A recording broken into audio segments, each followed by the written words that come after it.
So I've been thinking about this concept a lot lately. There's tons of folding phones out now. It's been a category for a little while, and we're expecting a folding iPhone soon. It'll probably reinvigorate the category. And I actually don't think that the concept of a Pixel and the concept of a folding phone are actually really compatible. And that's okay.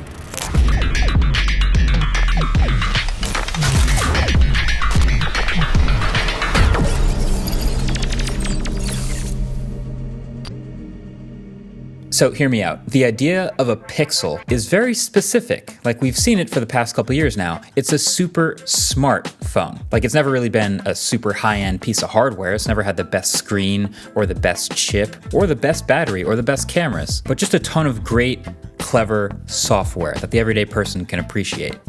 And more often lately than ever, also a pretty good deal. But then the idea of a folding phone, well, this is inherently niche. Like, this is going to be a premium priced, premium built piece of bleeding edge hardware for the people that want the absolute most from their phone. They use their phone so much they have two different styles of phone in one, and it might cost $2,000 to get that. So Pixel and folding phone are like opposites. They're at odds with each other. But that didn't stop Google from making another nearly $2,000 folding phone. And so I've been using it. And as someone who really likes Pixels and as someone who likes folding phones, I like it. But I do understand that there are very few people who I can recommend this to. So the biggest change versus last year's Pixel Fold, no joke, is the new hinge. It's been re-engineered, so there are both aesthetic and functional improvements. It's now gearless, and it's much smaller. So now the bezel to the left of the cover screen is much thinner, and it's closer to even all the way around, and it has this nice, smooth motion, a satisfying, kind of heavy resistance. It's a nice hinge. Shout out to the hinge engineers. The hinge-engineers, I guess. So this makes room for the next best thing about this phone, which is these new displays. So you can maybe already tell this outside cover display is a little bit bigger. It's 6.4 inches, and it's also a good amount brighter. One of my favorite trends in phones this year. So 3000 nits is the new max, and it looks really good in basically any conditions. Then you open it up, and the inside 8-inch screen is brighter too. Now, not much else is different. It still has a selfie camera cut out in the corner. It still has that aggressively medium bezel all the way around.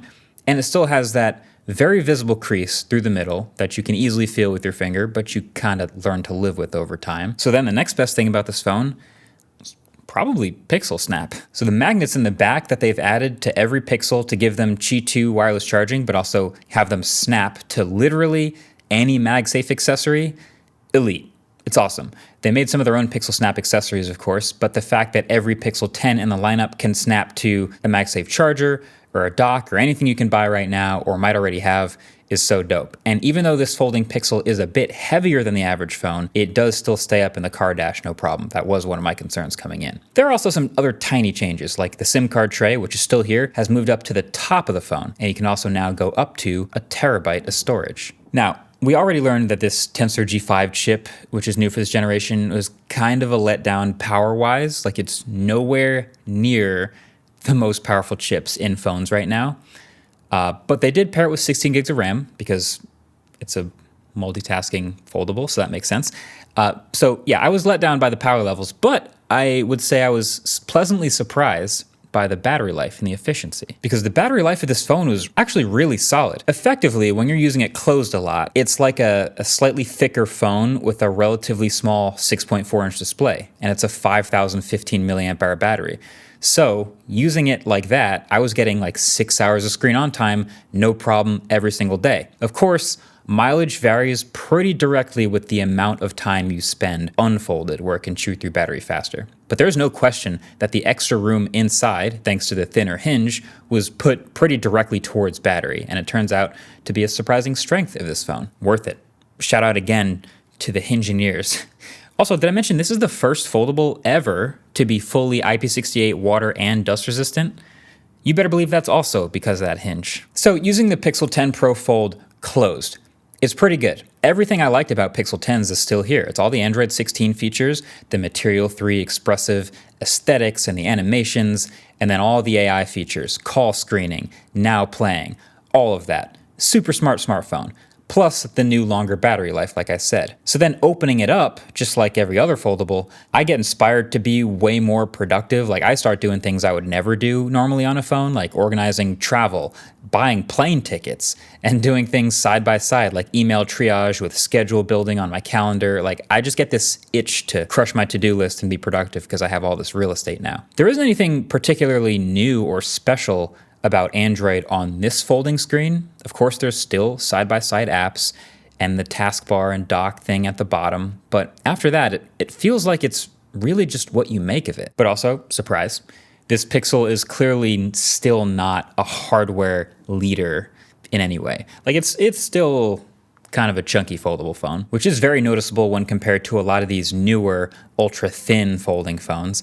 And it's also noticeably heavier, so the slightly uncomfortable feeling that you get while using the phone closed, which, let's be real, is how you're going to be using it a lot, that's important. And so you could argue that that is a sacrifice that's necessary for such good battery life, but I just think the ergonomics are right up there on top of the list for most important things about a foldable. And this isn't like a silicon carbon battery or anything that charges particularly fast either. And so the newer foldables just feel more pleasant to use, even when open too. The lighter weight makes a difference, the thinner bezels make a difference, the lesser creases on other foldables makes a difference too. This is also essentially the exact same cameras as last year, which is to say almost flagship quality. Like it's just a half step down from the Pixel flagships, despite how big this camera plateau is. So just have a little less detail and a little more noise and a little less ability in low light shooting scenarios. And the 10 megapixel selfie cameras on the cover and inside screens are just not that great at all, unfortunately. And then the Tensor G5 is decently efficient, like I said, and using the phone has been smooth, and I have no complaints with regular everyday use, but this doesn't hold a candle to the Snapdragon 8 Elite for the most powerful stuff. Or it's about to get replaced by the Snapdragon 8 Elite Gen 5. I don't know why it's called that, but still. So the point is, in the competitive $2,000 price segment for smartphones, like people rightfully start cross-shopping a lot and expecting the absolute max from their phone, especially with the hardware. And this phone, while it is really nice to use, I enjoy it, and it gets a lot of things right, it's pretty clearly not giving you the absolute max, especially with the hardware. Here's another way of looking at it. This is a really good phone in a vacuum. But we're not in a vacuum. So you have to consider the other options that are really exciting and really pushing the limits. And then you start to compare it and notice other things that are great about those other phones. I'll keep using this one though. Thanks for watching. Catch you guys in the next one. Peace.